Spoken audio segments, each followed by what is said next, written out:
இன்று சித்திரை மாதத்தின் முதல் நாள், தமிழ் புத்தாண்டின் புனிதமான புதிய தொடக்கம்.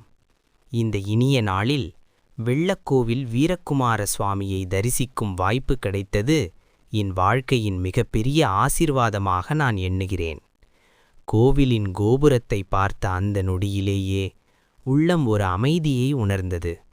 அந்த புனிதமான நிலத்தில் காலடி வைத்தபோது எல்லா கவலைகளும் மெதுவாக மறைந்துவிட்டது. மந்திரங்கள் ஒலிக்கும் அந்த சூழல், தீபத்தின் ஒளியில் தெரியும் அந்த தெய்வீக முகம், பக்தர்களின் பரவசமான முகங்கள், ஒவ்வொரு நொடியும் ஆன்மீக ஆனந்தமாக மாறியது. சாமியை தரிசித்த அந்த தருணத்தில் என் மனம் முழுவதும் நிம்மதியும் நம்பிக்கையும் நிரம்பியது. அந்த கணத்தில் கேட்ட ஒரே வேண்டுதல், எங்கள் குடும்பத்திற்கும் நண்பர்களுக்கும் ஆரோக்கியம், சந்தோஷம், வளம் அனைத்தையும் அருள்வாய் என்றதே.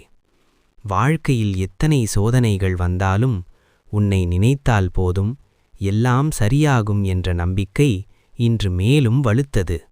இந்த தமிழ் புத்தாண்டு எல்லோருக்கும் நல்லதொரு தொடக்கமாக அமையட்டும். வாழ்வில் ஒளியும் வளமும் சந்தோஷமும் பெருகட்டும்.